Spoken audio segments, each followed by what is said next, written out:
Bien, pues buenas tardes. Vamos a empezar una nueva sesión de nuestro seminario Anábasis, hoy con la profesora Carmen Domínguez Halcón, que se conecta con nosotros desde Barcelona. Ella es profesora emérita de la Universidad de Barcelona, es doctora en sociología, es enfermera, tiene una carrera larguísima de investigación y de docencia, llena de un esfuerzo fecundo por colaborar a que la enfermería tomara conciencia de sí misma y se viera con buenos ojos y además le diera a la sociedad española todo lo bueno que tiene, ¿no?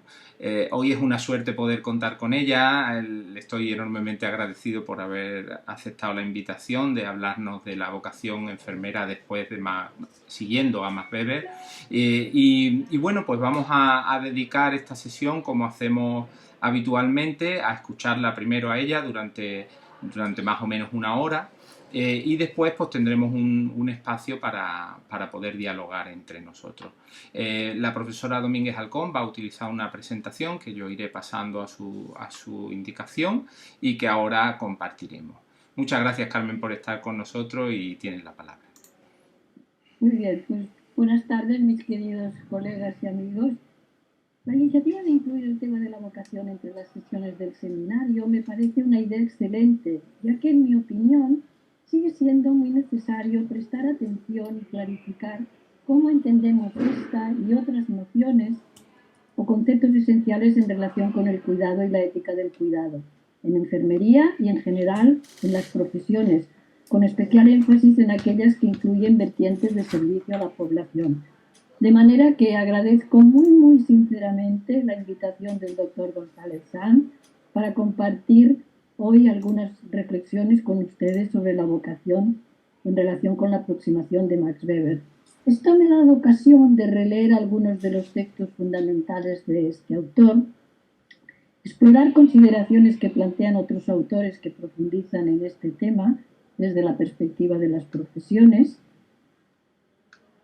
y tener en cuenta de forma breve las dinámicas de cambio social y tecnológico y reflexionar incluso sobre lo que yo misma he escrito al respecto, porque en esta larga trayectoria de muchos años he tenido ocasión de abordar muy diferentes temas que tocan más directa o más indirectamente la profesión, el cuidado, la ética del cuidado. Teniendo en cuenta que mi enfoque precisamente de la vocación es como investigadora, estudiosa de la evolución del cuidado y de las profesiones relacionadas con este tema. En el índice, que ya Juan Diego ya lo ha puesto desde el inicio, entonces desde esta perspectiva de estudiosa de la evolución del cuidado y de las profesiones, y para responder a la organización del seminario que me plantea realizar una reflexión sobre la vocación enfermera siguiendo a Max Weber, he pensado centrar la atención en estos 6 puntos que indica la diapositiva. Sobre la noción, el concepto de vocación, sobre la expresión de la vocación en el arte de cuidar y en la evolución de la profesión enfermera, algunas ideas que conectan la idea de vocación con las ideologías en enfermería, tema que yo he trabajado. ¿A qué presta atención Max Weber? Puesto que la petición es esa, siguiendo a Max Weber. Y decir algo del papel actual de la vocación en las profesiones. Y finalmente, yo creo que hay que decir algo de la vocación en la era digital y de los robots que cuidan. O sea que quizá esta es el último punto más, que suena menos vinculado, pero a mí me parece que hay algunas ideas que me gustaría compartir con ustedes. Entonces, en la diapositiva siguiente, de las características de la vocación, Juan Diego, si puedes ponerla, la palabra del latín proviene del latín vocare, llamar. Es el llamado, dicen, a satisfacer una necesidad para lograr el bienestar de la persona y afirmar un interés que nos impulsa a hacer cosas para alcanzar el éxito. La inclinación que una persona siente para dedicarse a un modo de vida. La vocación nos hace pensar en varios términos relacionados: inspiración, advocación, inclinación, llamamiento, es lo que nos dicen los diccionarios. En la literatura educativa se señalan varios rasgos de la vocación, por ejemplo, estar en el momento preciso en el lugar correcto, una llamada para seguir el motivo más importante para vivir, una forma de conectar nuestras experiencias con nuestros planes para la vida, o también de identificar la vocación con el carácter, con una dirección, es la dirección en la vida. Es un relato moral de autorrealización.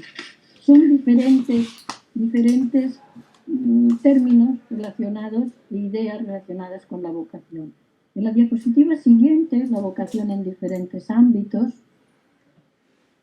algunos autores prestan más atención a componentes relacionados con la libertad, por ejemplo. Se refieren a una cualidad innata, a varias vocaciones en la vida de las personas, o centran la reflexión vinculada a necesidades sociales y a la aportación de las profesiones a la comunidad. El origen religioso, y antes de empezar la sesión lo comentábamos, está también muy presente, y en la profesión enfermera este aspecto ha tenido especial impacto. En el estudio del sentido del concepto judeocristiano de vocación se profundiza en el traslado del concepto de vocación a la religión cristiana y se profundiza en todo ello. Se señala que se incorporan como elementos la humildad, el sacrificio, la renuncia a la vida material, entre otros que configuran las características que se atribuyen a la vocación. En el caso del oficio, que se convierte en profesión enfermera, es especialmente relevante, como veremos, el aspecto que centra la atención en la vocación, con presencia en los primeros escritos destinados a la formación y en la identificación de la vocación con rasgos expresados en las ideologías que han rodeado la profesión enfermera durante un largo periodo. Me parece que es importante que me detenga un poco en todo ello porque esa visión de evolución nos dice mucho. Entonces, en la diapositiva siguiente, la expresión de la vocación en el arte de cuidar y en la evolución de la profesión enfermera, desde luego mi intención aquí no es extenderme en detalles de aspectos históricos, pero conviene señalar algunos hechos que me parece pueden considerarse relevantes de la presencia temprana y de la continuidad de esa noción de vocación en la trayectoria de evolución de un oficio enfermero que se convierte en una profesión enfermera. Me voy a referir al primer manual de 1617, a la aprobación del programa para la adquisición del título oficial del Cuerpo de Enfermeras de 1915, y al estudio de manuales de formación enfermera en un periodo largo de 100 años, de 1879 a 1978, que yo misma realicé como parte de una investigación, y la información acerca de la consideración social actual de la profesión enfermera. En la diapositiva siguiente, la vocación en el manual de 1617 es el primer manual sobre el arte de cuidar. La instrucción de enfermeros, bien conocido de todos nosotros, con al menos 7 ediciones conocidas. Antes de empezar la sesión estaba leyendo un documento de una colega que no sabíamos ni siquiera que había uno, se descubrió uno en un momento determinado, ¿no? Entonces, de ahí a 7 ediciones, y precisamente en ese manual especifica en 2 tratados lo que deben hacer los hermanos enfermeros y cómo ayudar a bien morir. En las primeras páginas de aprobación del manual, yo consulté la edición íntegra de 1650, pero es la misma, no hay grandes cambios. Yo misma lo he estudiado en el libro de evolución del cuidado, los cambios que se introducen. Y, por ejemplo, expresa rasgos que a mi entender se relacionan con la vocación. Por ejemplo, cuando indica la preocupación por la ignorancia y no saber el oficio de enfermero, dice Andrés Fernández. Siempre me parecía que no hacía cosa bien hecha y vivía con escrúpulos, procurando saber lo que ignoraba. Me parecía cosa justa manifestar y enseñar a otros lo que tanto me costó en 24 años de experiencia. Y en el mismo apartado se refiere a desear que los pobres tengan a su servicio ministros bien enseñados y diestros que les serán de gran alivio y consuelo. Un aspecto a señalar en el principio de este tratado, en el folio primero, se refiere a no dejar en el abismo del olvido. A mí me parece muy bonito esto, una doctrina necesaria a dar a conocer. Había esa preocupación de dirección en la vida, de preocuparse de que fuera conocido, ¿no? Y otro tema de interés que también me parece interesante por la época temprana en que se menciona es la referencia a la salud en el siglo XVII, y al presentar precisamente la tabla de lo que contiene el tratado se refiere a la salud y al regalo de los enfermos y expresa el deseo de acertar en todas las cosas tocantes a su remedio y salud, así corporal como espiritual. Pero me parece muy interesante que la preocupación del cuidado ya surja vinculado a la salud. En la diapositiva siguiente de la vocación en el programa de 1915 y en el manual de 1920, el programa, la diferencia de dónde está la vocación y dónde no está. El programa original de 1915 está constituido por 70 lecciones que en 17 páginas reúne nociones de anatomía y síntomas de enfermedades. Ese programa de 1915 no hace referencia a aspectos relacionados con la vocación, que sí incluyen los manuales de formación. Por ejemplo, el Manual Práctico de Asistencia a Enfermos de las Siervas de María de 1920, que se imprime de nuevo en el 28, con ya casi 400 páginas, 368, y en 70 lecciones, es decir, se conservan como en el original del programa, incluye 2 sobre las cualidades físicas y morales intelectuales de la enfermera en general, la lección 13, y deberes de la enfermera y obligaciones en el domicilio o en salas de hospitales, la lección 14, que esas sí hacen referencia a la vocación, que se expresa de esa forma que indica la diapositiva. Son tantas las virtudes morales que debe poseer para el buen desempeño de su tarea que sería temeridad reducirlas a número, pues en su constante labor encontrará necesidad, ora de unas, ora de otras, y aunque excepcionalmente se encuentren todas reunidas en una persona, con todos, si verdaderamente ama su vocación, ahí está la mención, procurar adquirir aquellas que más le faltan y cultivar las que ya posee. Las condiciones morales son tal vez las más importantes, debiendo rivalizar siempre con la bondad, discreción y prudencia. Luego encontraremos esas ideas en él también, procurando continuo especial que el doliente no lleve a cabo determinaciones que, nacidas de caprichos poco razonables, le pudiesen perjudicar. La presencia de la vocación enfermera en el estudio de manuales de formación, que comentaré ahora, se manifiesta como visión externa. Y esto me parece muy importante porque es desde el exterior que se ve de determinada manera la profesión. Esa visión externa creo que aporta una visión ilustrativa de la consideración de la vocación en la evolución de la profesión enfermera. En la diapositiva siguiente, vocación e ideologías en enfermería, hacia finales de los años 70, ¿por qué me pareció interesante incluir ese comentario, ese aspecto?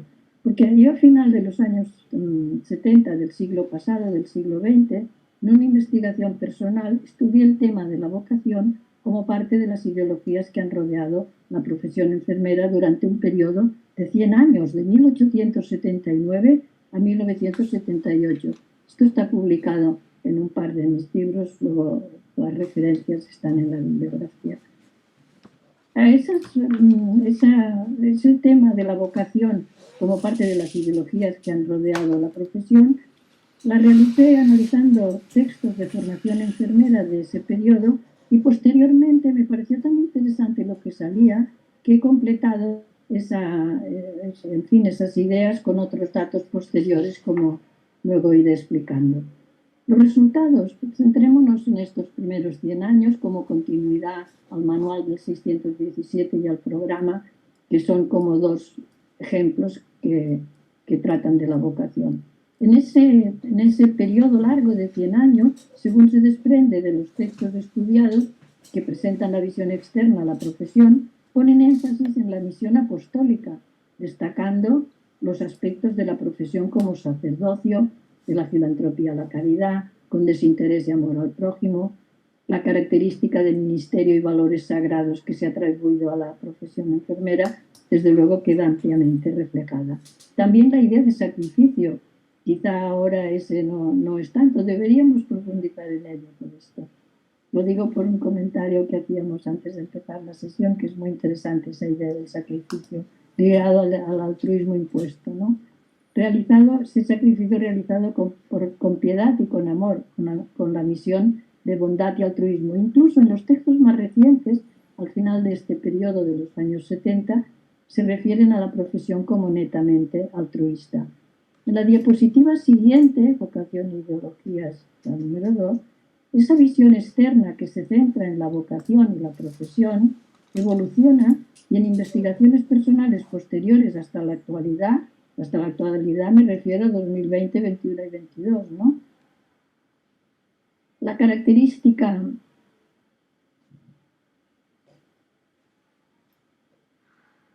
me he perdido, ya me recupero. Se observa que los rasgos explicitados inicialmente relacionados con la vocación se van percibiendo de otra forma y se expresan de otras maneras por la propia profesión enfermera. Es un cambio relevante de un conjunto de ideas que otros indican sobre la profesión enfermera, se pasa a la expresión por parte de los miembros de la propia profesión enfermera que manifiestan su visión y orientación. Y en las décadas siguientes se identifican en los años 90 como ayuda y entrega, centrados en la orientación en la persona y la salud en la década siguiente, y ya en la época más cercana, 2020, la evolución de la profesión, en la evolución de la profesión tienen importancia los rasgos relacionados con la seguridad de las personas, la calidad del cuidado y la toma de conciencia de la importancia de los valores. Yo tengo una tabla que si luego os interesa y tenemos tiempo la podemos ver, porque enseña muy bien así de manera sintética la evolución de las ideologías en estos 50-60 años. Me parece realmente muy interesante y son procesos complejos que han ido teniendo lugar en las 4 últimas décadas y dan cuenta de los cambios y transformación no solo de la vocación, de la expresión de la vocación, sino de la transformación de los saberes, de las ideologías y de los valores de la profesión enfermera, que es un tema que estoy trabajando ahora. Volveré más adelante a ello. Yo hasta aquí he querido sintetizar algunos puntos que me parecía conveniente recordar en cuanto a la vocación para llegar a la reflexión que tiene en cuenta las ideas que plantea Max Weber. La diapositiva siguiente, ¿a qué presta atención Max Weber? Me centro ahora en varias consideraciones que me sugiere la lectura de la política como vocación y la ciencia como vocación. Un librito, El político y el científico, que reúne los textos de 2 conferencias de Max Weber en 1919, y su lectura me plantea algunas reflexiones que en el escrito de Weber las podíamos trasladar, él se las plantea en relación con la política. Y yo creo que podríamos sustituir el término política por el término cuidado. Cuando expresa la importancia de la actividad política en la conducta humana, yo digo sustituir, importancia de la actividad del cuidado en el marco de la conducta humana. El interés de preguntarse qué significa la política como vocación, qué significa el cuidado como vocación. ¿Qué entendemos por política? ¿Qué entendemos por cuidado? ¿Lo explicitamos? Precisamente, ese es un tema interesantísimo que estamos trabajando en el proyecto Ética y Valores del Cuidado, que luego podremos comentar algo si es de su interés. Considera también desde el análisis, desde la sociología, que si podemos partir del contenido de la actividad, podemos partir de la actividad política, podemos partir del cuidado, claro que sí, debemos partir de él. Entonces son preguntas, pero no es una competencia exclusiva, son preguntas que nos podemos hacer y que, fijar, en la época que se las plantea Weber tienen una total actualidad. Entonces, ¿qué significa para nosotros? ¿Es una aspiración para participar en el poder como medio de consecución de otros fines? Realmente el poder está en el cuidado, y hay unas jerarquías. Entonces, la reflexión de Weber me parece tan al día y tan impresionante para cuestionarnos sobre nuestro propio quehacer. ¿Qué justifica querer poder para dominar? En las relaciones de cuidado existe y tenemos ejemplos realmente fuertísimos. En fin, creo que la experiencia de todos ustedes que tienen una larga trayectoria, pues seguro que están pensando en cosas que podemos compartir después. Tanto las ideas de legitimidad y dominación son importantes. Se vive de la política, se vive del cuidado. de las condiciones precarias de los profesionales. A mí es que leía esto y no dejaba de sorprenderme cada línea. Es que es impresionante. ¿Qué consecuencias se derivan de ello? ¿Sobre qué motivos internos de justificación y sobre qué nexos externos se apoya esa dominación? Esa perspectiva puede sugerir distintas cuestiones que en cada contexto, en el seno de cada equipo, puede dar lugar a una reflexión en profundidad sobre el propio quehacer profesional que lleve iniciativas en distintas direcciones. Lo del COVID y los ancianos y las residencias y los negocios me parece que es un tema impresionante en ese contexto. En la diapositiva siguiente, Juan Diego, a que presta atención Max Weber, la 2, Weber considera esto continúa siendo tan inspirador que es un lujo poder compartirlo con vosotros. Weber considera 3 cualidades importantes para el político: la pasión, el sentido de la responsabilidad y la mesura. Está en la página 20 del librito del político y científico. Entrega a una causa, responsabilidad con esa causa, guardar distancia, actuar con recogimiento y tranquilidad. ¿Cuál es el papel de la política, del cuidado? ¿Cuál es el papel del cuidado? ¿Qué lugar ético ocupa? ¿Cuál es la verdadera relación? Weber habla de la ética de la convicción o de la ética de la responsabilidad y de las consecuencias de la acción. Y plantea que no es posible eludir que para conseguir fines buenos a veces hay que contar con medios dudosos, peligrosos o malos. Y también hay que poder ponerlos sobre la mesa y reflexionar sobre ellos honestamente. El apartado en que Weber trata de la ciencia como vocación describe la situación de un graduado desde el inicio de la carrera hasta lograr un puesto y se pregunta si puede vivir de su vocación. Weber señala la situación precaria y si está condicionado por su especialización o por construir algo que perdure. A mí me parece impresionante esas reflexiones. No es suficiente lograr resultados, que todavía no hemos conseguido las enfermeras diferenciar bien qué resultados en salud logramos con nuestro modo de hacer, y nuestra ciencia y nuestra disciplina enfermera. Si puede vivir de su vocación. Weber señala la situación precaria si está condicionado por su especialización o por construir algo que perdure. No es suficiente lograr resultados. Es una condición preliminar, es la inspiración, lograr algo valioso. Pero dice que nada tiene valor si no se logra con pasión. En la ciencia, los descubrimientos, los logros, son habitualmente superados en pocos años. Otros no, otros perduran en el tiempo o se transforman algo, pero algunos pues van desapareciendo. Es el avance de la ciencia lo que lleva a la importancia del resultado que se pretende obtener. Y si el interés es por el conocimiento mismo, que eso también lo vemos, puesto que indica Weber que la ciencia médica no se pregunta, no sé si aquí la afirmación es tan rotunda. Dice, la ciencia médica no se pregunta si la vida es digna de ser vivida o en qué momento deja de serlo. La ciencia enfermera y en la práctica de los profesionales de disciplinas relacionadas con el cuidado y desde la perspectiva de la ética del cuidado, las acciones de cuidado propiamente, se tiene en cuenta esa idea de vida digna, de ser digna. Yo creo que eso, no sé, ahí había un debate interesante de qué aportaciones se podían hacer desde las diferentes disciplinas y a qué nos llevaba, porque en definitiva la idea de la vida digna de ser vivida por parte de quien la está viviendo, ¿no? Entonces esto es muy importante.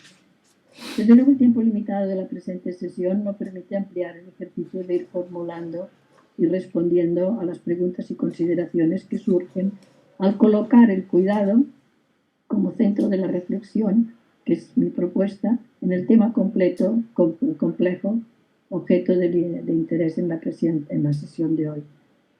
Un aspecto que merece especial atención en el enfoque de Weber es la necesidad de compaginar la ética de la convicción moral con la ética de la responsabilidad y establecer compromisos entre ambos.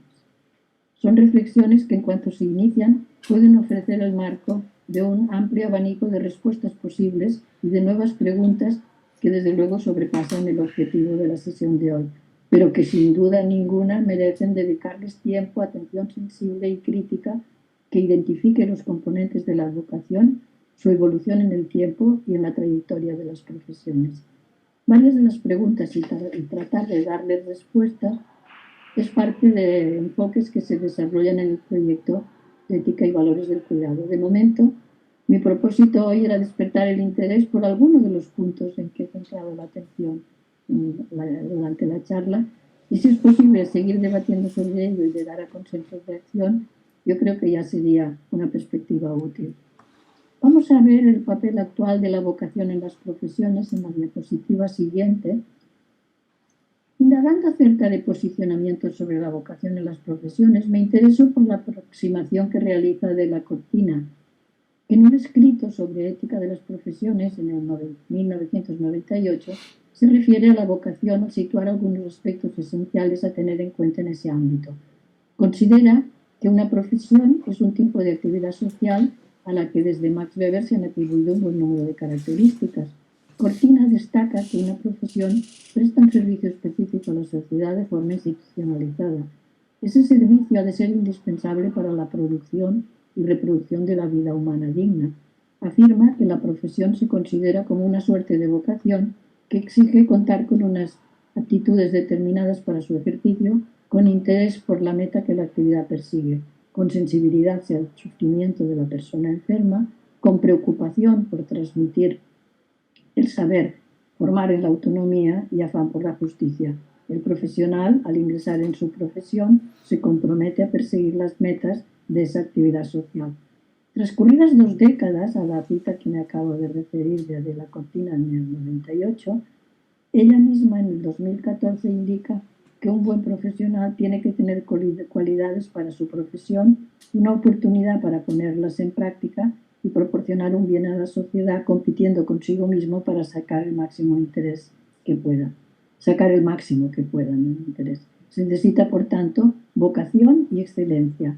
Para Cortina, la responsabilidad y la confianza también son internos por los que debe apostar el profesional ético y con ello puede conseguir bienes externos como el prestigio, el reconocimiento, el dinero o el poder, pero lo que especifica a una profesión es el bien interno. Para Cortina, si se desatienden los bienes internos, el profesional se corrompe y eso es lo que ha pasado en esta situación de crisis con muchos profesionales, si se han centrado en el dinero, en el poder y han abandonado la ética. En la diapositiva siguiente del papel actual en la vocación número 2, la aproximación desde la filosofía plantea vertientes imprescindibles para una reflexión crítica con sensibilidad ética, y así se señala. Por ejemplo, Victoria Camps en 2007 las expresa al tratar de la profesionalidad como virtud. La idea de buen profesional tiende a asociarse con la de experto.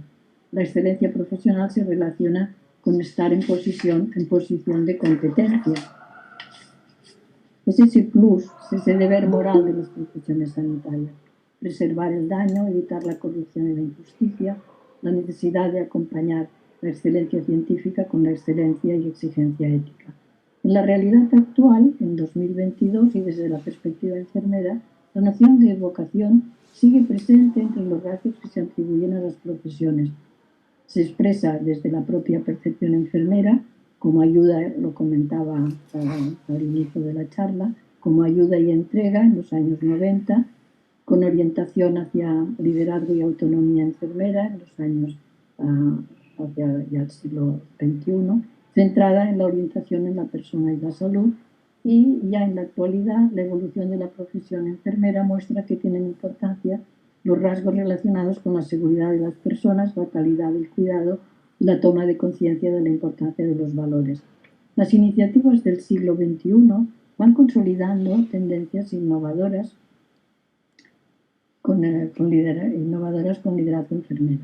La orientación enfermera se manifiesta progresivamente, aunque quizá no de forma generalizada, pero avanza en distintos entornos con la voluntad de generar, de hacer patente, de difundir el saber y el conocimiento experto enfermero al servicio de la salud de la población. En resumen, la evidencia, este avance de la disciplina y de la ciencia enfermera, de consolidación en los ámbitos de desempeño enfermero en 2022, aunque la difusión y la transmisión, al menos en mi opinión, esa difusión y transmisión de conocimiento y avances son de evolución desigual en el territorio.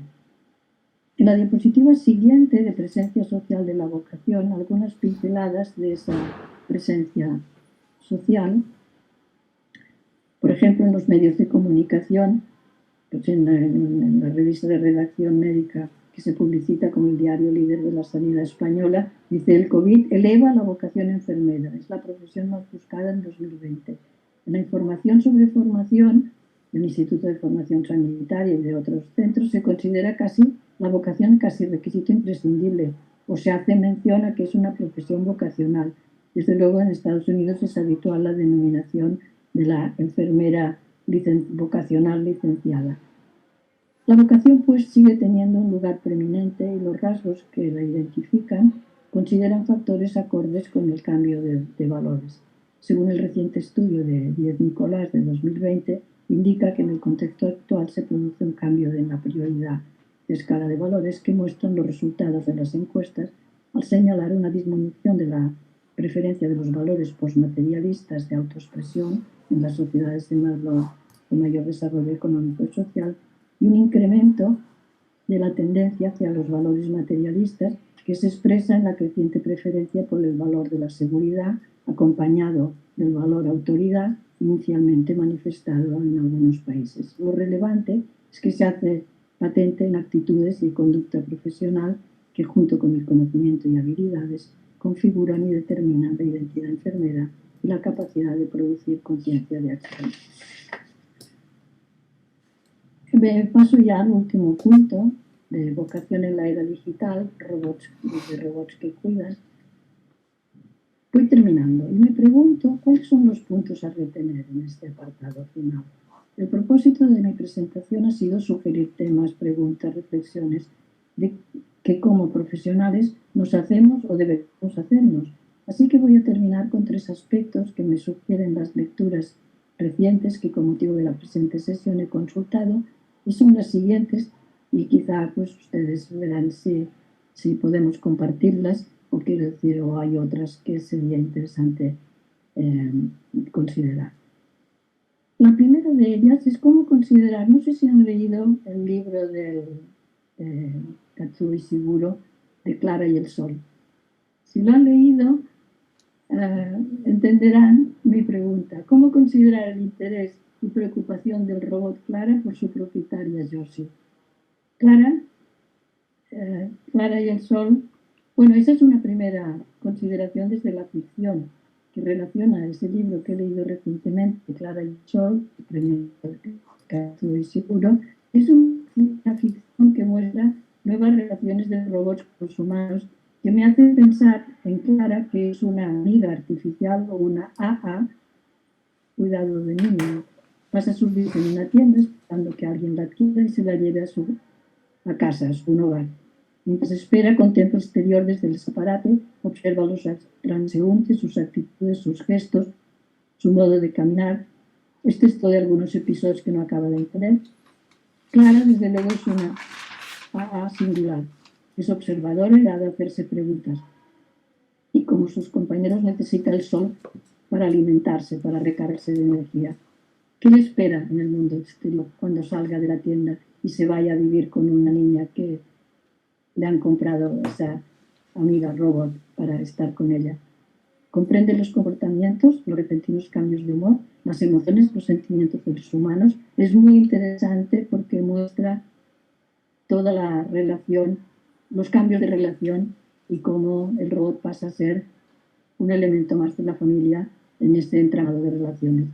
Esa es una pregunta de la ficción. La realidad. La perspectiva enfermera se preocupa con reflexiones sobre los robots y los cuidados en la era de la inteligencia artificial. Ahí la idea es que necesitamos muchísimo poder disponer de mayor información y beber formación en diferentes niveles y en distintos ámbitos. Esa segunda consideración se refiere a la preocupación cómo la inteligencia artificial está cambiando la enfermería. Eso existe y se hace patente, por ejemplo, en Management, en el número dedicado a 50 aniversario publicado recientemente, se alerta de que la enfermería se verá afectada a medida que las nuevas tecnologías de inteligencia artificial asuman algunas tareas realizadas por las enfermeras en la actualidad. La tecnología cambiará la forma en que las enfermeras pasan tiempo brindando orientación, atención a los pacientes, pero la necesidad de enfermeras permanecerá. La experiencia, el conocimiento y las habilidades de enfermería pasarán a aprender nuevas formas de pensar y procesar la información. La enfermera se convertirá en integradora de información, entrenadora de salud, proveedora de atención humana, respaldada por tecnologías de inteligencia artificial, no reemplazada por ellas. Que me parecía tan importante disponer de mayor información y prever formación a diferentes niveles. Ser perspectivas en este ámbito.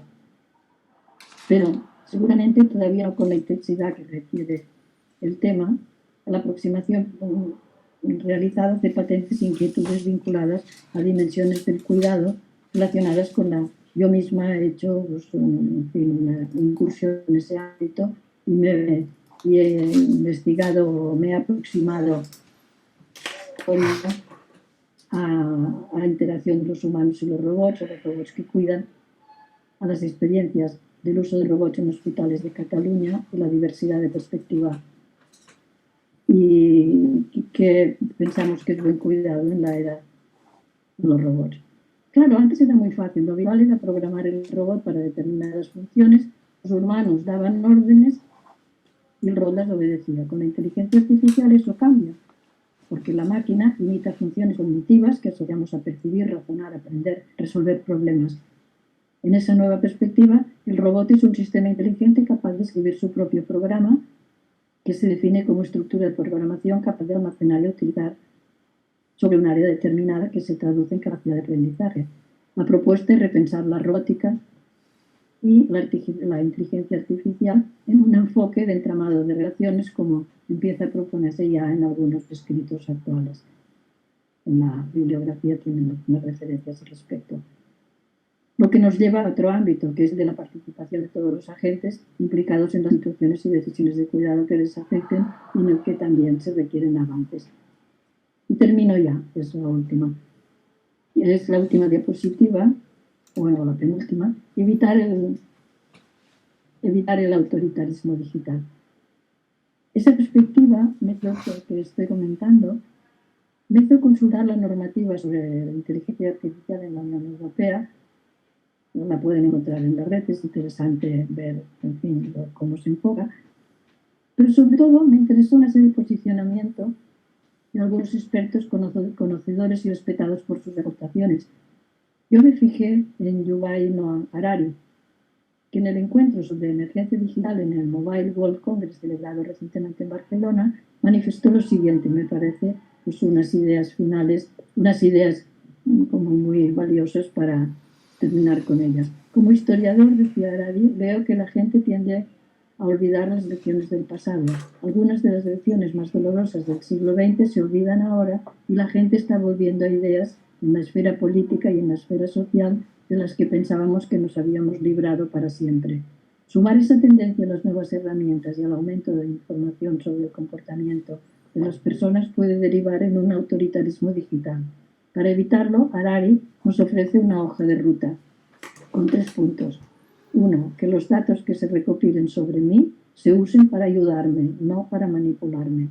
2. No permitir que los datos se concentren tan solo en uno o dos lugares del mundo. 3. Si aumenta la vigilancia de los individuos, debe aumentar también la capacidad de vigilancia de estos a los gobiernos y a las empresas. Esta vigilancia digital debe ser una carrera en 2 sentidos. Esos 3 compromisos deben convertirse en objetivos de la sociedad civil a nivel internacional, porque un solo gobierno está limitado en lo que puede hacer. De manera que termino ya con esto y los aspectos que le interesaban a Weber en cuanto a la vocación, parece que siguen teniendo total vigencia y pueden inspirarnos en reflexiones hacia el futuro. Muchísimas gracias por su atención.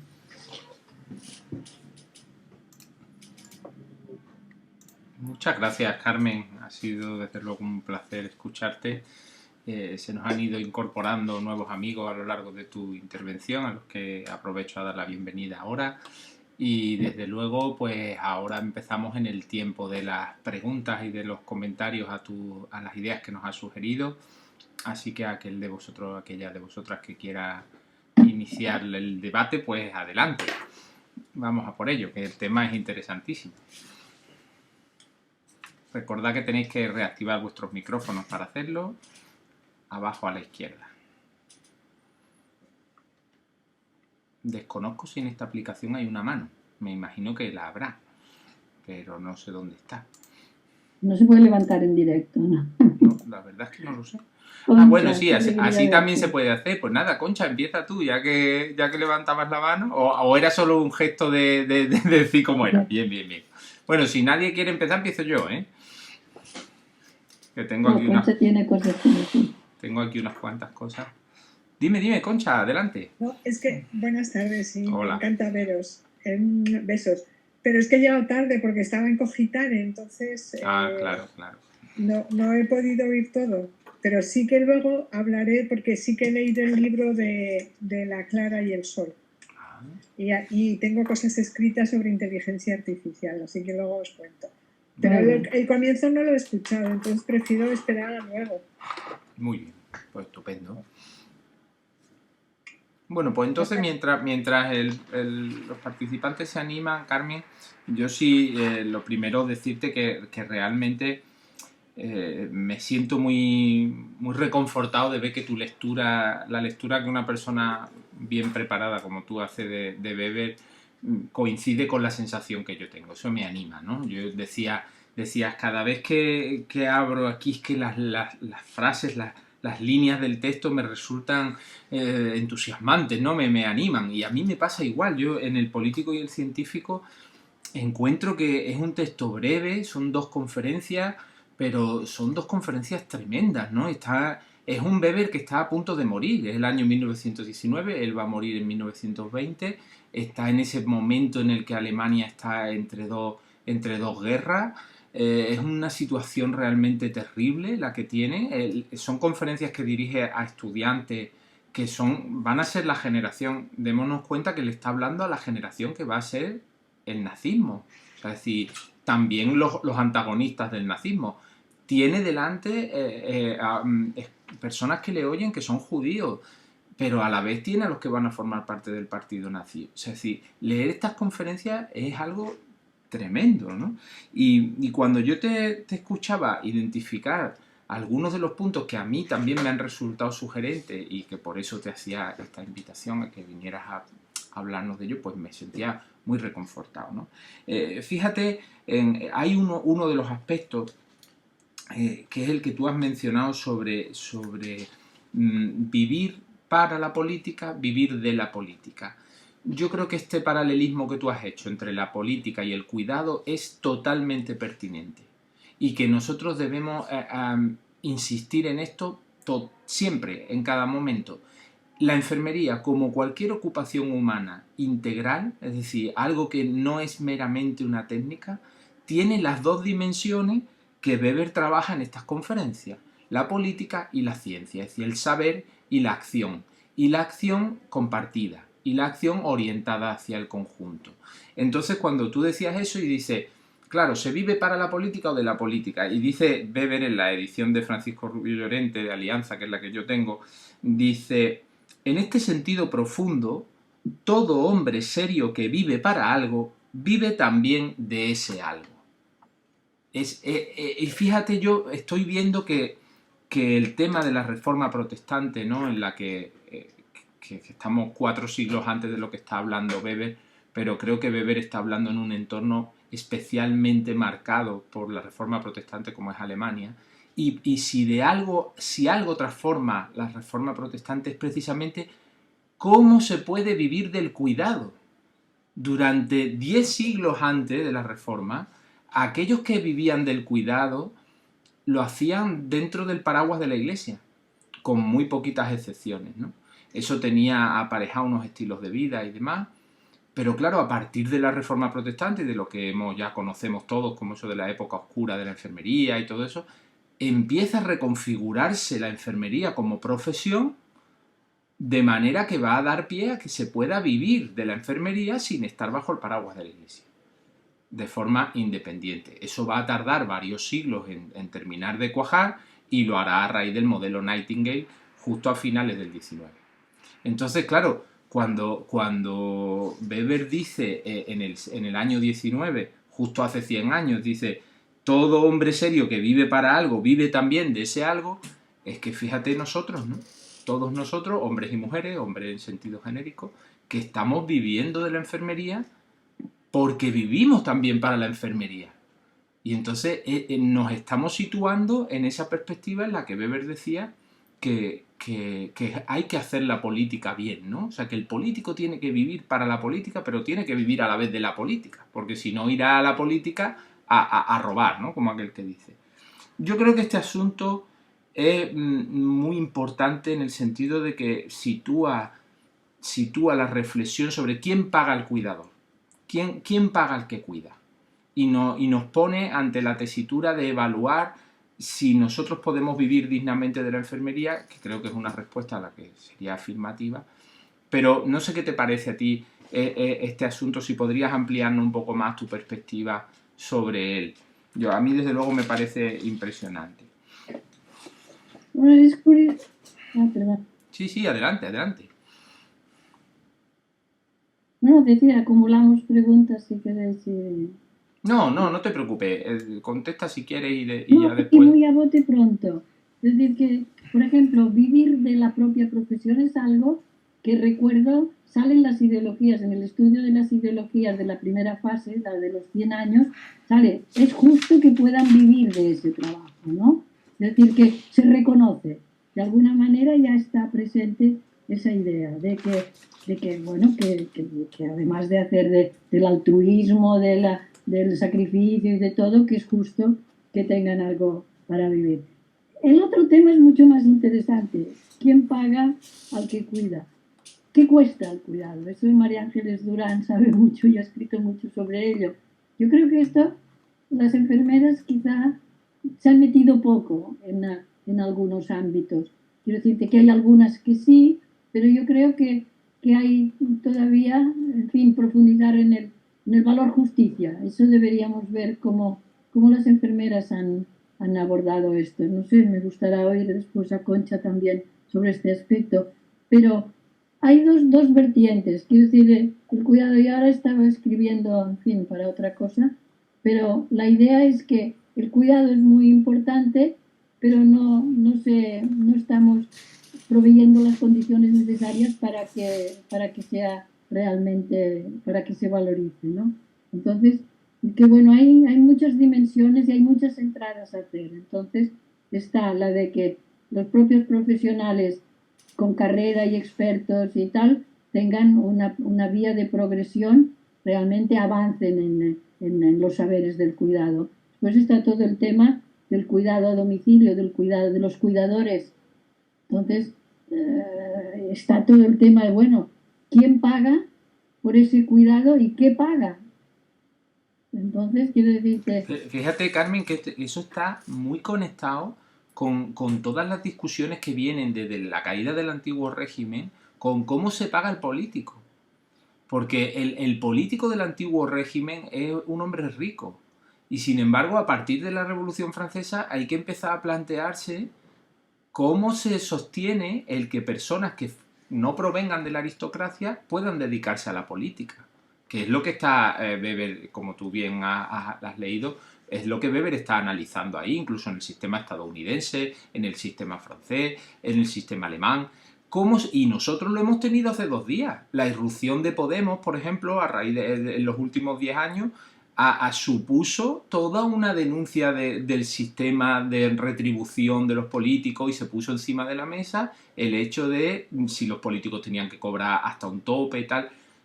Pues todo ese debate es aplicable a nosotros si hacemos esa equivalencia enfermería política, ¿no? Porque claro, cuanto menos paguemos por el cuidado, menos de los, entre comillas, de los más capaces van a optar por ese camino, porque tienen otros caminos posibles donde van a obtener unas mayores retribuciones. Mientras que si retribuimos bien el cuidado, podemos captar, digamos, una gran masa de talento social que se pueda dedicar a eso, ¿no? O sea, que me parece que es una línea esa la que y hacía citando a María Ángeles Durán, que es realmente interesante. Bien, ¿hay alguien más que quiera intervenir ahora? Fernando, por favor, activa tu micro. Hola, buenas tardes. Me ha gustado mucho la intervención de Carmen, ya la había escuchado otras veces y cada vez siempre aprendo algo nuevo y sobre todo me hace reflexionar mucho. Me ha gustado sobre todo a raíz de esto que ha sacado ahora Juan Diego sobre que el hombre serio vive de y para.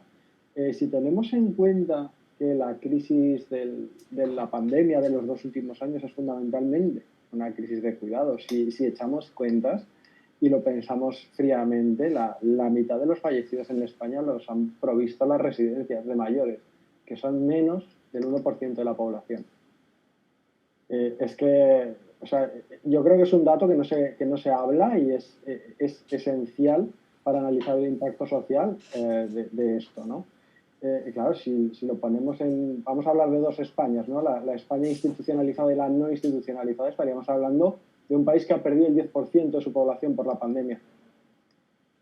Es una cifra importante, ¿no? Entonces, si hablamos de que esto podríamos traducirlo en una crisis fundamentalmente del cuidado, la pregunta es si el hombre serio tiene que vivir de y para. Está claro que quienes estaban manejando estos entornos de cuidado vivían de, pero no para. Entonces, la reflexión es, ¿ese cuidado es un cuidado serio? Eso lo planteo a Carmen, y a ver si me puede contestar desde el punto de vista de Weber, que ella es la experta, ¿no? Bueno, poco experta en casi nada. Cuando hablabas tú ahora, Fernando, estaba pensando en una noticia que he leído hace un rato en el periódico que decía que no se han gastado, yo creo que eran 97 millones de euros en dependencia. No se han gastado, que estaban previstos y no se han gastado. Yo creo que este era. Yo he pensado, pues solo falta esto, que encima de lo que hace falta, lo que está presupuestado, no lo gastemos. Ya, en fin, ya. Yo muchas veces pienso, es tan difícil encontrar información, pero cuando a veces me preguntan, ¿en qué trabajas ahora? Digo, recojo miguitas, fragmentos en un tema, fragmentos de cosas que cuando las pones juntas se te pone la piel de gallina. Pero cuando lo ves de manera separada, esta noticia estaba en un rincón de página, en una noticia pequeñita. Esta y otras muchas que hay ahí. Entonces, cuando las pones juntas, tienen un sentido, tienen una coherencia. Entonces, pienso que en muchos aspectos tenemos muy buenos diagnósticos y recomendaciones, pero nunca hay seguimiento de esto. Entonces, no sé, yo tengo una actitud escéptica, crítica y muy bajadora por poner encima de la mesa cosas que me parecen significativas y que pueden hacer pensar a otros. No sé si yo estoy equivocada o tenemos razón y qué deberíamos defender. Por esto he querido terminar con la idea de Harari, aunque lo de lo digital es muy preocupante. Hay otras cosas de Harari respecto a lo digital, ¿no? También. Pero me parece que es muy importante oír esas voces expertas que nos alertan. Pues, oiga, fíjese usted esto, que es muy importante. Vea qué puede hacer usted en su ámbito, qué puede cambiar que mejore esto. Y esta sería un poco la idea. No sé, llegar a consensos, porque si todo está fragmentado y hay diferentes iniciativas, pero no hay una coherencia de acción, me parece que puede no ser, en fin, puede no ser todo lo efectivo que pudiera. Ojalá tuviéramos mejores soluciones. Muy buenos diagnósticos en muchas, ¿no? Y de instituciones importantes. El CSIC tiene un informe muy importante que ha publicado recientemente sobre el COVID. En fin, no sé, experta nada, cada vez descubro que sé menos cosas. Lo que pasa, Carmen, que ahora, cuando hacía referencia a la intervención de Harari en el mobile, y ponías tú en esa diapositiva, evitar el autoritarismo digital. Fíjate, lo podíamos sustituir perfectamente por evitar la tiranía, que sería una expresión que nos conecta directamente con toda la tradición de pensamiento occidental, ¿no? Y en esto le podríamos también aportar a Fernando en el sentido de decir, cuando Weber está diciendo que el hombre serio que vive para algo, vive también de ese algo, está poniendo primero el para. O sea, es decir, puede haber evidentemente un hombre no serio que viva de algo, pero sin vivir para ese algo, que es lo que probablemente nos está pasando no solo en las residencias, sino en la política en general, que tenemos un montón de gente viviendo de la política, pero no para la política entendido en su sentido más profundo. Y quizá ahí, por eso te decía, yo creo que Weber, no podemos olvidarnos que Weber es un hombre profundamente conocedor de la historia. El Weber había hecho unos estudios sobre economía del mundo romano impresionantes. Y él conocía muy bien el pensamiento clásico. Y ahí nos podría seguramente remitir a Cicerón, cuando Cicerón dice: hay que tener cuidado con no dejar la política en las manos de cualquiera, porque si los buenos no nos metemos ahí, dejamos siempre la política en manos del tirano. Y fíjate que no es un circunloquio para salirnos por la tangente, Fernando, sino tiene que ver con eso que llevamos observando en la evolución de nuestra profesión durante años, y es que la enfermera y el enfermero se implican hasta cierto punto en la gestión de las cosas, pero hay como una especie de umbral a partir del cual ya no sigue. La implicación de la enfermería en la gestión directa de los centros a nivel político ha sido muy baja durante los últimos años, y aunque parece que está siendo un poquito mejor, hay cierta inhibición a la hora de asumir puestos fuertes de gestión. Eso se ve en el entorno sanitario como se ve en el entorno universitario, ¿no? Creo que por ahí también podríamos darle una vuelta. ¿Alguna otra pregunta o comentario por ahí que tengáis? No sé. Francisco, por favor, conecta tu micrófono. Prácticamente no es una pregunta, simplemente es un agradecimiento a Carmen de oírla, porque según ella iba hablando y desarrollando el tema, me estaba recordando el último libro que escribe Victoria Kant sobre tiempos de cuidados, que claro, toca prácticamente la profesionalización del cuidado, la justicia y el cuidado. O sea, no sé cómo decir, no es que complemente, es que como que me ha reactivado el tema tremendo de Victoria, porque ella lo escribe justamente en estos 2 años de pandemia, por lo cual hace una interiorización. No es enfermera, es una filósofa, pero nos hace una fotografía de una realidad, y aplicándolo prácticamente, porque claro, habla del cuidado genérico, no cabe duda, de la madre y tal, pero también habla de la enfermera, también habla de los cuidadores. Y oyéndote a ti, Carmen, como que me ha... Aunque lo tengo, como veis, lo tengo muy cerca porque lo manejo, es un libro que lo manejo, pero por el tema de los chicos, pero la verdad es que no es pregunta, es simplemente reafirmar y agradecerte tu no sé cómo decía, como dice Rosa María Alberdi, ¿no? Lo que costa existe y lo que no costa no existe. Por lo tanto, lo has reafirmado montándote a Weber, con lo cual yo lo uno con ella, con Victoria Kant, y te agradezco muchísimo este reencuentro de la última vez que nos vimos. Yo te doy las gracias. Gracias, Francisco. Dos cosas. Victoria Camps, yo estoy muy agradecida con ella porque nos ha apoyado mucho en el proyecto de ética y valores del cuidado, que ya vamos por el 6º seminario, ya tendréis información del mismo, y hemos trabajado en esos aspectos. Y lo que decías es una frase, esto que citabas de Alberti, es una frase que yo cito mucho, de Amy Mazuri, no me acuerdo cómo se llama, que de lo que no se nombra no existe. Y esto lo he utilizado mucho. Si todo tiene que tener nombre, si no se nombra no existe, ¿no? Amy Mazuri, hay otra autora que ahora no me viene el nombre, pero me parece muy importante porque, claro, muchas de de los actos enfermeros de la actividad enfermera no se ha nombrado adecuadamente. Si no se nombra, no existe. Entonces esto, es un libro del 2008,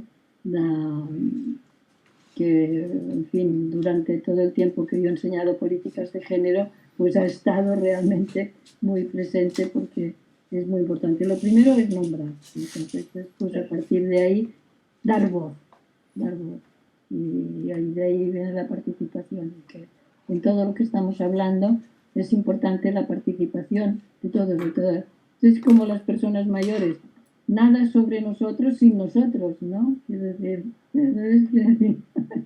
está lleno de ejemplos y de frases hechas que vienen bien para recordar de manera más ligera un tema que en muchos aspectos, pues no sé, hace sufrir y produce daño a muchas personas, y eso es muy importante a tener en cuenta. Concha, ¿querías intervenir? Activa el micro, por favor. Sí, ya. Precisamente ayer estuve escuchando a Victoria Camps, también en Cogitado, y estuvimos hablando un poquito en cuanto al tema del cuidado como deber personal y público, que es un deber y también es un derecho, ¿no? Y claro, se habla de detectar necesidades y repartir responsabilidades. Esto lo digo en general. Entonces, una de las cosas que volvió a salir es que, a ver, tenemos en la organización, o sea, tenemos entre los derechos humanos el derecho a la salud, pero no tenemos el derecho al cuidado. Y eso debería ser una cosa que nosotros deberíamos defender. El derecho al cuidado y el derecho al cuidado en todos los niveles del cuidado, ¿no? Que van, porque claro, los niveles de cuidado son muy diversos. Desde los cuidados compartidos, los cuidados cotidianos, los cuidados profesionales. Y yo que trabajo mucho el tema del cuidado invisible e invisibilizado, como acabas de decir tú,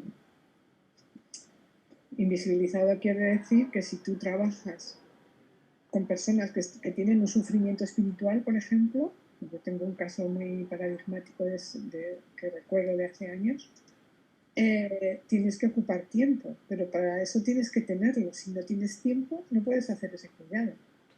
Es decir, esta es una de las cosas fundamentales. Es decir, tenemos que tener temas del bienestar. A mí la parte clínica creo que ya está más que de sobra. Entonces me interesa mucho el autocuidado ecológico, pero me interesa mucho el tema del bienestar físico, emocional, espiritual. Creo que ya lo hemos hablado más veces. Entonces, en esos cuidados, la clave es tiempo. Si no tienes tiempo para estar con esa persona, para estar acompañándola, para saber que puede ir expresando cosas, para ver, etcétera, etcétera, no puedes trabajar. No puedes hacer. Pongo un ejemplo. En Inglaterra, en las unidades de cuidados intensivos, empiezo por lo fácil, cada enfermera tiene un enfermo. Y solamente el tiempo del desayuno, de descanso de la jornada laboral, tiene otro. Igual que cuando a ella se van, le sustituye la otra. ¿Cuál es la situación nuestra? O sea, nosotros tenemos un problema de infraestructura muy serio, de infraestructuras. Por ejemplo, en los servicios de urgencia, las personas mayores las dejan sin poder levantarse de la cama, las dejan enjauladas. ¿Por qué? Porque no tienen suficiente personal. Esto me pasó a mí hace 2 años, 3 años, con mi madre. Se quería levantar por la noche al váter y le dijeron, no, que usted lleva pañal. Eso va contra la dignidad. O sea, esto sucede muchísimo entre las personas mayores. no sabrán decir, entonces mi madre estaba muy consciente, ahora no, pero en ese momento ella no podía concebir que iba a hacer pis en el pañal. Y tuvieron que llamar a la médica de guardia para que autorizara a que dejaran abrir la barrera para que mi madre pudiera ir al baño. Y es por falta de personal. Entonces tenemos unos problemas muy serios de falta de personal. Esa es la política en la que tenemos que meternos, en denunciarlo sistemáticamente. Ahora mismo estamos preparando un concierto, yo estoy en un coro, y vamos a cantar el himno de la enfermería española, que se estrenó en el Congreso de Barcelona en el año 2017. Y el himno de la enfermería española está diciendo todo el rato: allí estaré cuando te falte para acompañarte, para animarte, te voy a acompañar siempre con ciencia, con paciencia y con cuidado. Es decir, es un himno estupendo. Pero es que, vamos, no sé si me estoy explicando.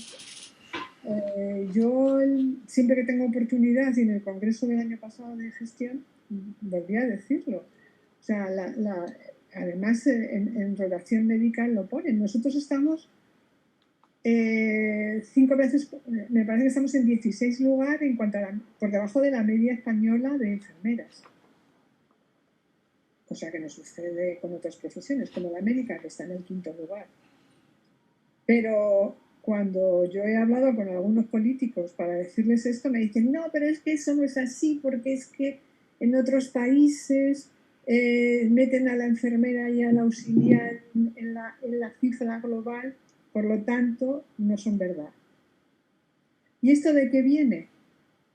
Pues una parte, por lo menos en Inglaterra, es que están, y en Finlandia también, es decir, están las enfermeras universitarias de 4.º nivel, están las, ya no me acuerdo cómo se llamaban, las que son profesionales pero no tienen el nivel universitario, que son de 3 años, y después tienen las auxiliares. Y entonces, en eso que querían hacer con nosotros, que de momento lo impedimos, pero a lo mejor lo quieren volver a intentar, pues mezclan. Quiero decir que el problema es que la regulación de enfermería en toda Europa no es igual.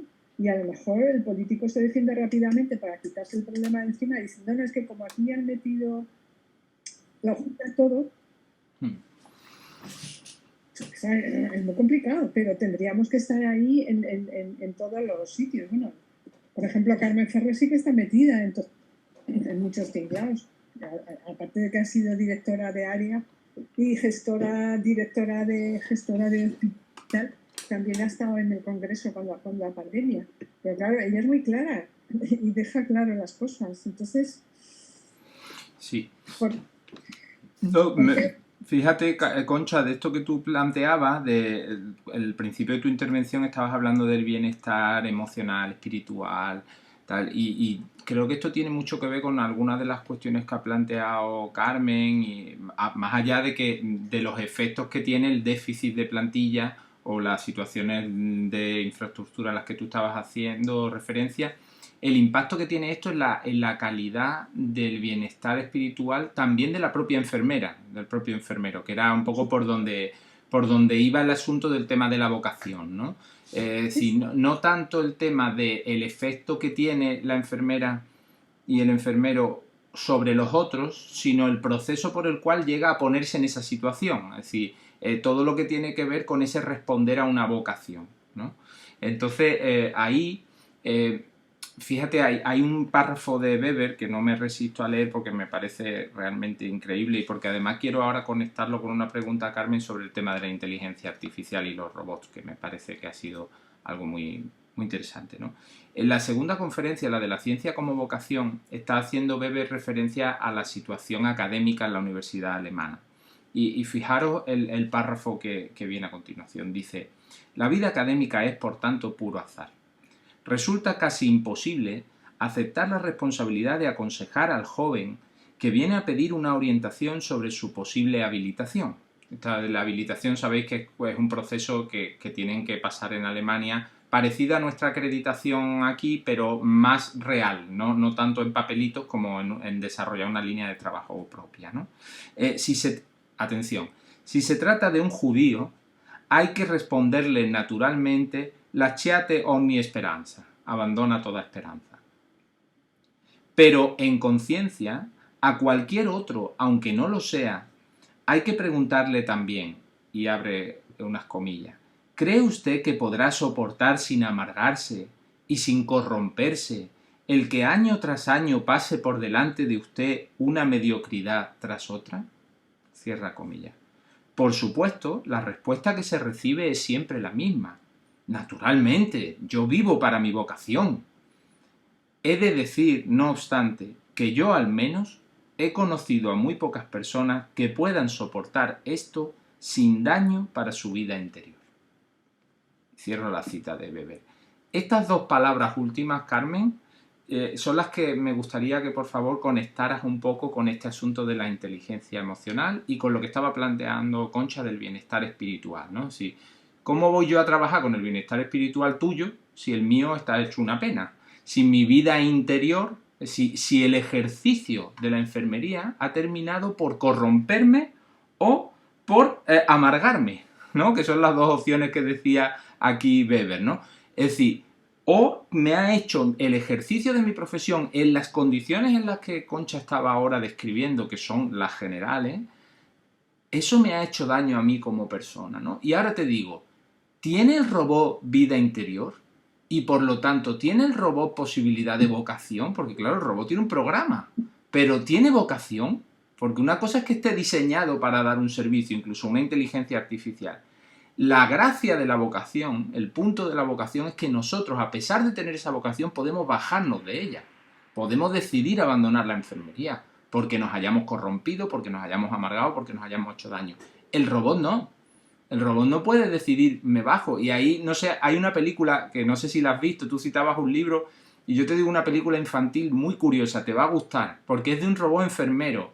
Se llama Big Hero 6. Como los 6 grandes héroes, ¿no? Big Hero 6, o el gran héroe número 6, podríamos traducir. Y es de un robot que cuida, diseñado para cuidar a un niño.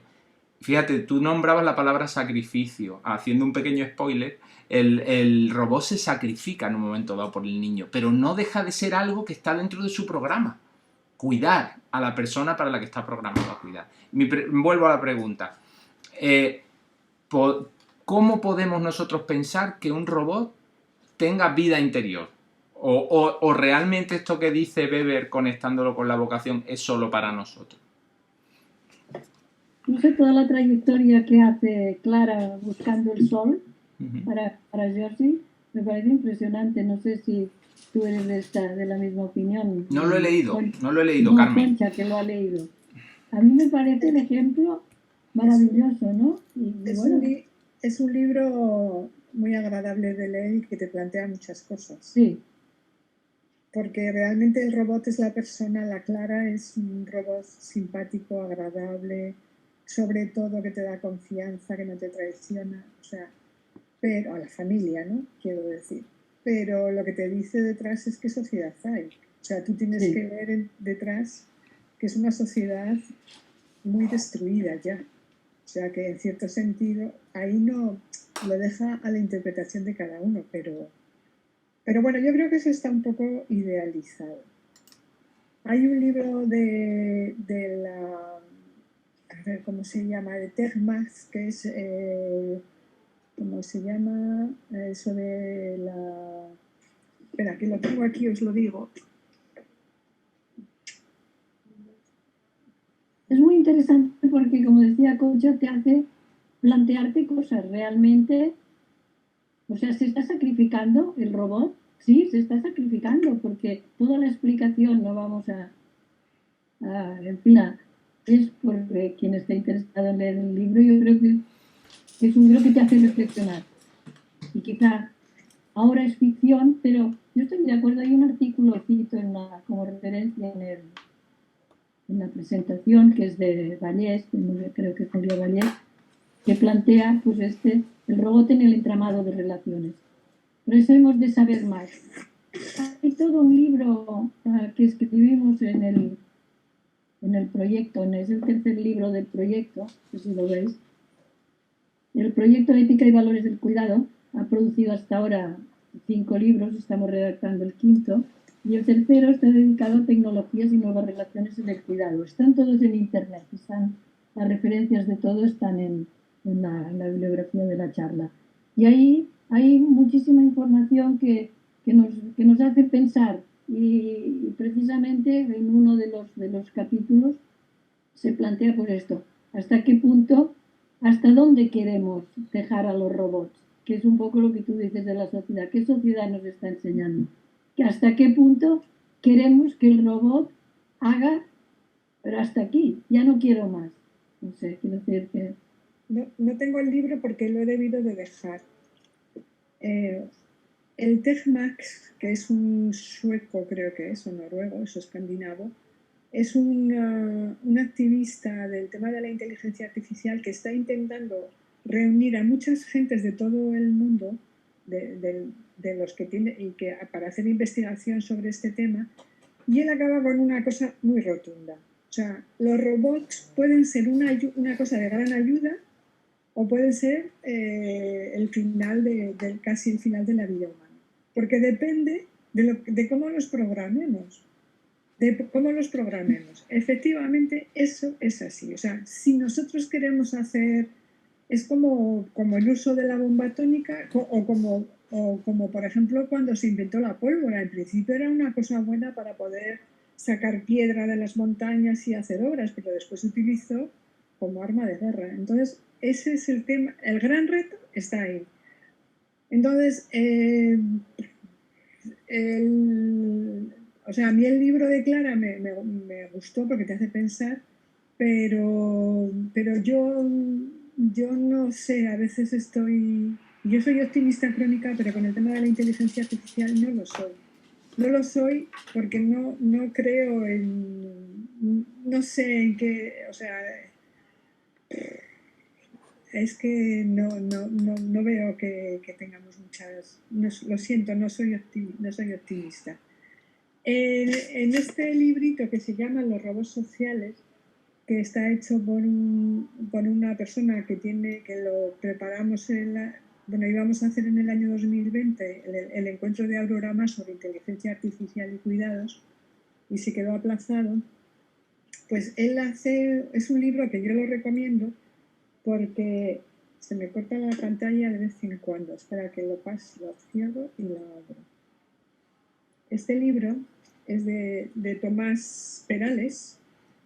Él es una persona optimista, ¿no? Y entonces ve las ventajas que tiene tener un robot social, porque sería como tener un mayordomo en casa, ¿no? Que lleva un poco la programación de las cosas, que está atento a esto, hasta lo otro. O sea, él ve las partes positivas. Me pidió que hiciera un epílogo y yo escribí una cosa sobre el tema de certezas e incertidumbres en las tareas de cuidadas brindadas por robots, ¿no? Y aquí yo creo que una de las cosas que, aunque el robot tenga capacidad de aprendizaje, que la tiene, y lo puede utilizar en sentido positivo si está bien programado, etc., yo creo que el tema más importante que tenemos que sacar los humanos es la capacidad de nuestra percepción, o sea, nuestra capacidad perceptiva. O sea, unido a nuestra vocación, ¿no? Y que la vocación es hacer algo que te gusta, que te apasiona, que te hace ser buena persona, además de ayudar a los demás. O sea, yo les decía a mis estudiantes de grado hace tiempo, no hace tanto, lo he hecho casi todos los años y probablemente más de una vez. O sea, yo estoy en una entrevista, o oigo a la radio, por ejemplo, cuando voy en el coche y oigo a los actores que dicen, sí, ser actriz tienes que formarte, tienes que saber expresión corporal, movimiento, música, paciencia, muchas cosas, pero sobre todo tienes que amar tu profesión, te tiene que gustar. Eso es vocación. La vocación de artista, que mucha gente que lo hace y es buena artista, ¿no? Bueno, pues nosotros no tenemos vergüenza en decir yo amo el cuidar a mis pacientes. O sea, no a todos, porque algunos son muy difíciles. pero en general me voy a dotar de paciencia para poder hacer el cuidado, ¿no? Entonces, pero eso nos da vergüenza decirlo. Entonces yo creo que eso es una cosa. La otra cosa es el contexto en el que vas a trabajar. Y en ese sentido los robots pueden ser una gran ayuda. Pero ojo, porque yo, cuando estaba trabajando en clínica, me encontraba con algún médico que decía a los estudiantes de medicina, ojo, que si una enfermera te dice que este niño, yo trabajo en cirugía pediátrica, no está bien, porque ve que no tiene la misma desarrollo que la vez pasada, aunque no aparezca todavía en la analítica, no aparezca en ningún sangrado, no sé qué, algo está pasando. Y después me ha pasado con personas adultas, que tenían hemorragias internas y querían moverse y no les dejaban moverse, pero bueno, es que estaba muriéndose. Es decir, que hay cosas que están en la expresividad, que una enfermera experta, y esto lo he hablado mucho con las enfermeras de máster, hemos hecho muchas cosas de diario reflexivo sobre las experiencias, cómo han visto que este enfermo no iba bien. Entonces estoy juntando cosas, ¿no? Sí. Fernando también tenía pedida la palabra. Por si terminas, Concha, cierra y pasamos también a ver lo que nos cuenta Fernando. Sí, yo ya cierro, sí, ya he terminado, gracias. No, vamos, me refería si te quedaba el argumento por cerrar vinculándolo con el tema de la vocación que lo has planteado en tu intervención. Está bien, vale, muy bien, gracias. Fernando, cuando quieras. Vale, gracias. Es que he tomado varias notas y he tenido que dar la vuelta al papel, entonces voy a ver cómo lo ordeno todo. Voy a empezar desde el final. Con respecto al tema de la inteligencia artificial, yo iba a decir tengo, que sigue vivo afortunadamente, mi primo trabaja en robótica y hizo hace unos años un documental pequeñito, científico, con la que ahora es su mujer, de cuánto cuesta abrir una puerta, y explicaban en el documental lo que le costaba al robot aprender a abrir una puerta. Lo que hago para nosotros es tan natural, cuánto trabajo hay detrás para que una máquina aprenda a abrir una puerta, ¿no? Entonces, claro, si entendemos que el aprendizaje es aprender a abrir una puerta, pues claro que un robot es capaz de aprender, pero si planteamos el aprendizaje como la capacidad de prepararnos y de prever nuevos escenarios y responder a los mismos de una forma adecuada y por tanto creativa, en tanto en cuanto que la situación va a ser nueva, un robot nunca va a poder aprender porque se basa en datos recopilados anteriormente, pero la intuición no existe.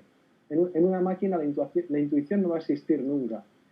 Y a más, pensamos en los robots que vamos a fabricarlos siguiendo las 3 leyes de Asimov de la robótica, pero esto no tiene por qué ser así. De hecho, la película Terminator, las películas de Terminator, lo que hacen en la historia es darle la vuelta a las leyes de la robótica. Lo primero es el mantenimiento del robot, no el del ser humano, y por eso se generan los conflictos. Y el conflicto esencial que genera todas las tramas de todas las películas es una guerra nuclear empezada por las máquinas. Que sabemos que durante la Guerra Fría los humanos, por precisamente esa intuición, no iniciaron. Pues sabía que en el momento que uno le diera al botón se destruíamos todo. Y la máquina fue justo al contrario, en su defensa inicia el ataque para defenderse. Es decir, que no hace falta ni siquiera pensar en las leyes de Asimov, porque si los programamos a contraley de Asimov, pues nos pueden acabar destruyendo, como se ha hecho en cine, ¿no? Entonces, bueno, desde el punto de vista de, claro, esa parte intuitiva y de cuidado, que al final es relacional, porque claro, viniendo ayer también de escuchar a Victoria Camps, tengo también su libro y lo leí y dije, me ha gustado la propuesta del cambio de paradigma social, ¿no? Orientado a una sociedad del cuidado, pero desde mi humilde punto de vista, voy a ser arrogante como mi juventud, creo que le falta lectura enfermera a Victoria Camps. Le falta mucha lectura enfermera y ojo, y precisamente por eso creo que tuvo el valor ayer de ir a Cogitare a decir entre otras cosas, que igual no todo el cuidado tiene que ser remunerado. Hay que tener buenos arrestos para decir eso en un foro enfermero. Y por otro lado, a proponer la continuidad entre las disciplinas médica y enfermera cuando ontológicamente son tan distintas y son tan diferentes a la hora de evaluar sus resultados, ¿no? Pero bueno, como era todo vía chat, pues no tuve con 200 caracteres no se puede discutir de filosofía. Entonces, bueno, me quedo con la parte interesante, ¿no? Que es la parte del cambio de paradigma social, que me gusta mucho esa propuesta, ¿no? Y ya llegando a ese cambio de paradigma, y a lo que estabais hablando un poco de las necesidades de introducir más recursos orientados al cuidado, no solamente vamos a hablar en términos de números de enfermeras en los hospitales, sino yo prefiero recogerlo de una manera más grande, ¿no? Recursos orientados al cuidado. Comentaba Carmen que la COVID ha provocado un aumento de la vocación enfermera. Yo le quería comentar que, claro, en los últimos años, yo trabajo en la Universidad de Zaragoza, uno echa un vistazo a los estudiantes de nuevo ingreso y el 85 o más % de estudiantes de nuevo ingreso en la titulación de enfermería son gente que ha postulado a medicina y no ha sido aceptada. Entonces, claro, cuesta mucho enseñarle a un estudiante de primero, lo sé por mis compañeros de fundamentos, que enseñarles la disciplina de lo que es el cuidar, la diferencia que hay entre la enfermería y la medicina, y de hecho, muchos, me consta porque esto me lo han puesto esta mañana por WhatsApp, no van a las clases de fundamentos de enfermería porque no se las pueden convalidar luego en medicina. Entonces, les importa bastante poco, salvo que ya digan, bueno, pues en segundo, pues me tengo que quedar y tengo que acabar la titulación, pues ya apruebo fundamentos, pero la apruebo en segundo. Y esto es, a mí me explota la cabeza, ¿sabes? Porque dices, ostras, pero si esta es la parte esencial, ¿no? Aquí es donde vas a aprender todo el corpus de la filosofía de lo que es ser una enfermera, lo vas a aprender aquí, no te lo van a enseñar, el resto de asignaturas lo podemos impregnar más o menos, pero la esencia la adquieres ahí, ¿no? Entonces, ¿cómo articulamos ese término vocación desde este punto de vista, ¿no? Cuando la realidad nos confronta tanto? Es decir, porque los que ponen primero enfermería no acaban en enfermería, acaban en otras titulaciones, están en fisioterapia, en terapia ocupacional o algunos más lejos todavía, fuera de la rama sanitaria. Entonces a mí es algo que eso es un problema quizá de espíritu académico, ¿no? De ver por qué elegimos así a nuestros estudiantes. Y ya finalizo con lo que decías, Juan Diego, de o te corrompes o te amargas en el ejercicio de tu profesión, que claro, efectivamente ahí necesitamos un buen autocuidado. Y claro, quizá Weber ahí con el paso año tras año de la mediocridad delante de tus ojos, ¿no? La enfermería nos la podemos llevar al paso día a día del sufrimiento humano delante de tus ojos. Claro, creo que el aprendizaje que hay que hacer como profesional es primero que es el sufrimiento y esto creo que ya lo he tocado en algún otro foro aquí, el aprender qué es el sufrimiento como ser humano que somos, para atender el sufrimiento de otro ser humano que es al que vamos a cuidar. Y ya como profesor universitario, pues aprender de mi propia mediocridad para intentar irnos a un sitio en el que podamos ser de verdad de utilidad a nuestros estudiantes. Y ya me callo que soy un pesado. Antes de que te conteste Carmen, pero fíjate, Fernando, que aparte de esa lectura que tú hacías, hay otra. Cuando Weber dice, no te vas a corromper o no te vas a amargar cuando veas pasar delante de ti una mediocridad tras otra. No se está refiriendo solo a que veas pasar mediocridades, o sea, cosas, digamos, que no estén bien. No. Se está refiriendo a que te suba en la prelación por delante otro profesor que, siendo más mediocre que tú en cuanto a la vocación científica, como se está adaptando a los criterios que priman, sube, mientras que tú te quedas atrás. O sea, lo que le está diciendo Weber al discípulo es, pero tú, de verdad tú vas a soportar el estar aquí estudiando conmigo estas cosas raras que yo hago, mientras que el que se va a dedicar a lo otro va a llegar a rector. Date cuenta que estamos solo a unos años de que Heidegger, que ya estaba al lado de Weber, ya andaba por ahí, llegue a ser rector de la Universidad de Friburgo. Y el mismo Husserl, que era el maestro de Heidegger, tenía 5 alumnos en clase porque era judío, mientras que Heidegger tenía las aulas llenas y tenía que dar las clases en las aulas, en los salones de actos, porque toda la población iba detrás de él, toda la población estudiantil iba detrás de él. Esa lectura es importante también, creo, que la tengamos en cuenta. Y en nuestro caso enfermero es lo mismo, ¿Tú vas a poner en tu currículum en la bolsa los cursos que has hecho? ¿O vas a empezar a pagar cursitos de esta actividad para llenar la bolsa? Porque si no te adelantan en el ranking, ¿no? Esa otra lectura también la tenemos que tener. Carmen, ¿te parece terminar cerrando con alguna respuesta a Fernando esto que nos ha planteado? O con lo que, bueno, si quieres por ahí, si no, con lo que te parezca. Sí, me ha resultado muy sugerente todo lo que decía Fernando. En el fondo, y después me ha hecho pensar en que, no sé, los datos nos dicen cosas. Tenemos que poner datos juntos, porque esto que tú dices, por ejemplo, yo qué sé, el porcentaje que vienen de rechazo de otras profesiones, o de medicina, porque no les han aceptado.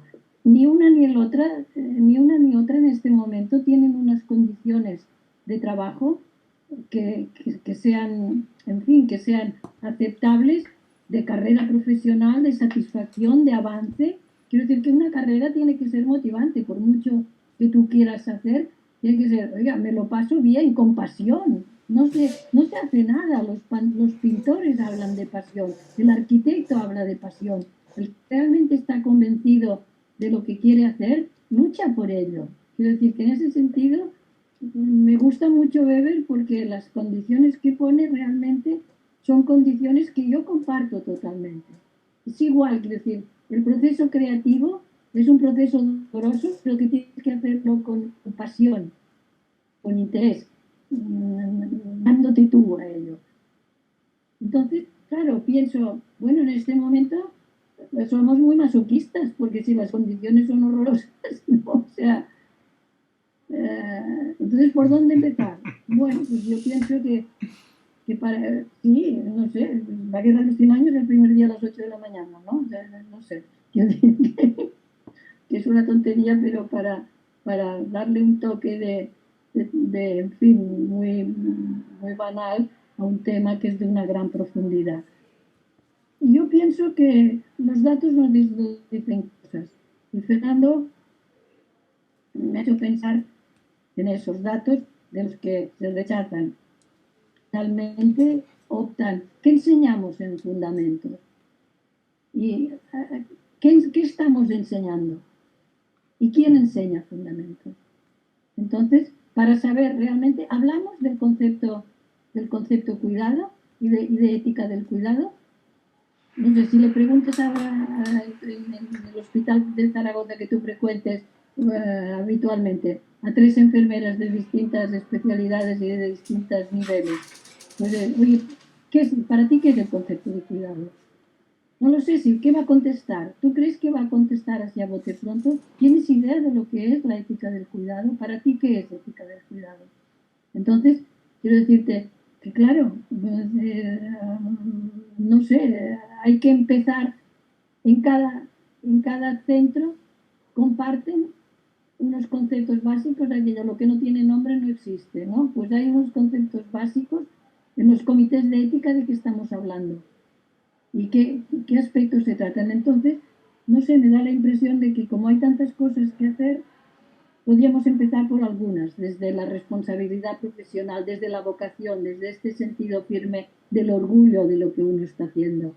Pues está muy bien, quiere decir, ¿qué es cuidar? Ayudar a crecer, ayudar a vivir, promover la vida, ¿qué nos dicen? ¿No? Entonces, a partir de aquí, oiga, si yo esto me lo creo, a mí me gusta mucho una frase de Marian Barnes, que es una investigadora del cuidado y de la ética del cuidado con que estamos trabajando, dice, oye, es que de la forma que usted entiende el cuidado, de esa forma usted va a practicar el cuidado. Si el cuidado para ti solo es una técnica, entonces tú harás muy bien esa técnica pero seguramente ni conectarás, ni escucharás, ni te importará la vida digna, y no sé, ahora lo habrás hecho estupendo. ¿Es eso suficiente? No. Entonces, depende. ¿Soy mala profesional si hago la técnica muy bien y no pienso en nada más? Pues no sé yo, seguramente eres buena profesional, porque si la técnica la haces muy bien, quiero decir que aquí hay una serie de elementos a tener en cuenta y de hacerte, no sé, los valores que yo estoy en acuerdo, los valores que yo adhiero son los mismos que adhiere el centro donde estoy trabajando. Aquí ya empieza a haber un primer nivel de disensión, de desacuerdo, de desajuste. Oiga, o sea, yo tengo que renunciar a ser directora de enfermería porque no estoy ofreciendo cuidados seguros ni de calidad. Entonces yo tengo que vivir porque soy madre soltera y tengo 2 niños que atender. Quiero decir que hay muchas cosas. Entonces, de ahí pues que haya distintos grupos que intentan plantear reflexiones a diferentes niveles y hacerlo lo mejor que pueden, formándose y siendo honestos con uno mismo, ¿no? Siendo honestos consigo mismo. No sé, yo en cualquier caso me ha parecido apasionante volver a reflexionar sobre el tema de vocación y agradezco mucho al colega Juan Diego González Sanz que me haya invitado y que haya tenido ocasión de escuchar a este grupo reducido pero tan potente de pensadores en el cuidado. Muchas gracias, Carmen. Ha sido desde luego un honor para mí y es una alegría para este departamento de enfermería de la Universidad de Huelva teneros a todos en esta pequeña iniciativa de Anábasis. Cerramos aquí nuestra sesión de hoy. Gracias una vez más a Carmen por estar con nosotros y os emplazo a la próxima sesión que tendremos de forma extraordinaria el próximo lunes, día 25, aprovechando la visita del profesor Pedro Pereira a nuestra universidad en una estancia. Él proviene del Instituto Politécnico de Viana do Castelo y es un antropólogo experto en el culto a Nuestra Señora de la Salud, uno de los cultos marianos de Portugal. Y él está especializándose en investigar esa interrelación que hay entre la antropología de la religión y la antropología de la salud en torno al estudio del culto de Nuestra Señora de la Salud. Creo que tendremos una conversación muy interesante con él el lunes y estáis todos invitados. Muchas gracias y hasta pronto.